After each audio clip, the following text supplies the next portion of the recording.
Hello, beautiful being, and welcome to this episode of Sacred Feminine Wisdom for an Awakening World. My name is Amrita Grace, and I am your host. Today, I want to share with you a question. What would our world be like if children were given appropriate sexual education? Instead of all the fear-based, crazy, STD-laden films that they're shown now? That's my question. What would our world be like? What would our world be like if children were taught age-appropriate, truthful, life-affirming, shame-free sexual education that respects the sacredness of our bodies? I think we would live in an entirely different world, don't you? So as it stands right now, our parents were not given a very good sexual education, if any. And so therefore, what happens with us? We're not really given a very good sexual education. Because of the overlay of religions and the influence of religions that have shamed sexuality and put it into a box that says it's only okay if you're married, and birth control for many of them is not okay, that has really had a huge impact, I think, on how schools teach.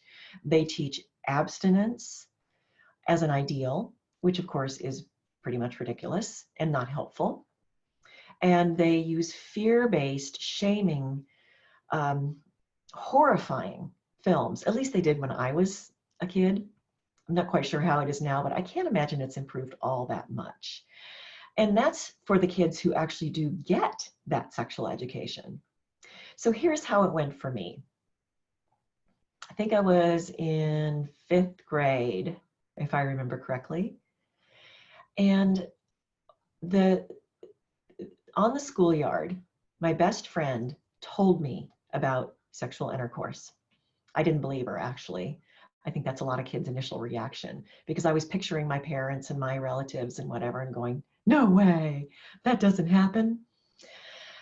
And then I think it was later that day or maybe the next day when my mom wanted to have the birds and bees conversation with me.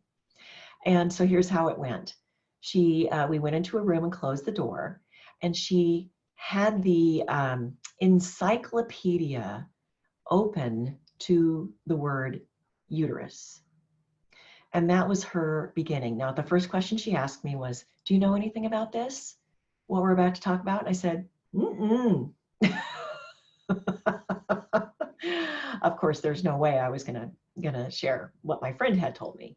So I just let her have her day and do her thing.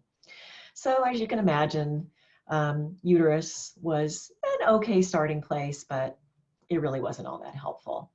And honestly, because I had been sexually abused as a child, I carried forth a lot of trauma and overlay from that experience.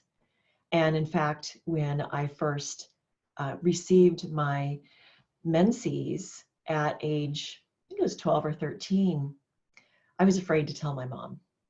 So I essentially hid it from her for a year until my sister, who was a year younger, got her period. And then I felt safe because I had a buddy. But it just didn't feel safe to me to share that with her. I knew about it. I knew it was coming, but I couldn't tell. So I think that there have been some advances made in this realm. I got myself invited to a college class one time, a psychology class, where the professor invited me to share some things with these kids about sexual healing. And it was tough because they were pretty shut down and pretty quiet about the whole thing. But one of the things that I asked them to try to get them talking was, what was it like, your sexual education? And the variety of stories was pretty wide, from nothing to the scare tactics and the horrible movies of STDs and things like that. And the big overlay was they tell us to abstain. And honestly, all that does is drive people underground into secrecy and drives everything into the shadow. So I'm really visioning a world where parents have a decent sexual education and they understand how sacred sexual energy is, so that they can teach that to their kids. Because once that starts happening across the board, can you imagine how our world will change?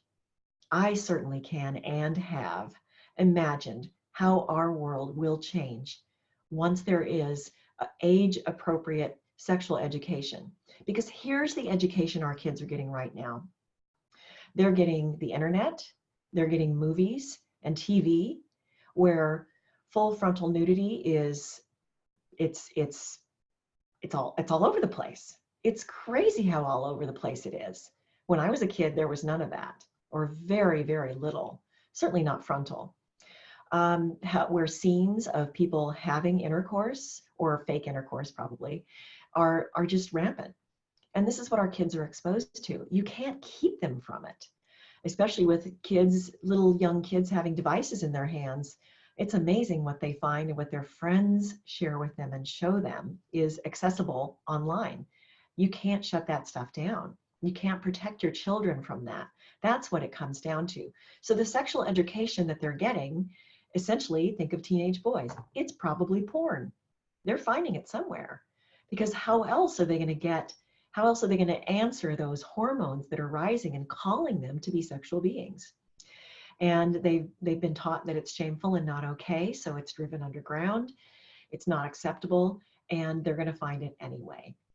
We are sexual beings. The miracle of creation comes through our sexuality. Our sexuality is our life force energy. This is a precious, beautiful, miraculous gift that we are given as humans, this energy, this life force, this sexual energy. But we're just not taught as children that our sexual energy is our life force energy. So we're taught to shut it down. And what that does is that carries over into adulthood and spills into our relationships from the time we start having any kind of relationships, including that awkward teenager time when we're sort of doing trial and error that's mostly error. But all of that shame, all that overlay of secrecy and hiding and being shut down, all it does is drive people into acting out sexually. And it drives people into addiction. It drives people towards porn, or it drives people towards completely shutting down. And when you don't have access to that energy, it leads to illness. It leads to a complete lack of energy and vitality. And it's just not good for our health and wellness and creativity and doing what we're here to do, what we're here to bring forth in this life. I invite you to imagine with me this world where appropriate sexual education, age-appropriate sexual education, is taught to kids from a young age, so that they can understand that their body is sacred, their energy is sacred, and that it's their life force. They want to have access to it, and they can be taught how to use it appropriately, how to be age appropriate as a sexual being, and ultimately to not be harmed. Kids, I imagine a world where kids are no longer harmed sexually, where nobody is harmed sexually. So I invite you to imagine this with me and to really hold this as an intention for the future, because I have a really, really big vision for this planet and for the healing that is possible when we each address our sexuality and our sexual healing, and when we get full access to our life force energy. That brings me to the end of this episode of Sacred Feminine Wisdom for an Awakening World. I hope you have enjoyed today's episode. And if you had and you'd like to learn more, I have an offer for you. I've created a complimentary 3-part video series called Ignite Your Sacred Feminine Fire that I would like to offer to you. This is a free gift, and you can find it at sacredfeminischool.com. Thank you so much for tuning in to Sacred Feminine Wisdom for an Awakening World, and I'll catch you on the next episode. Have an incredibly beautiful day and so many blessings to you on your path.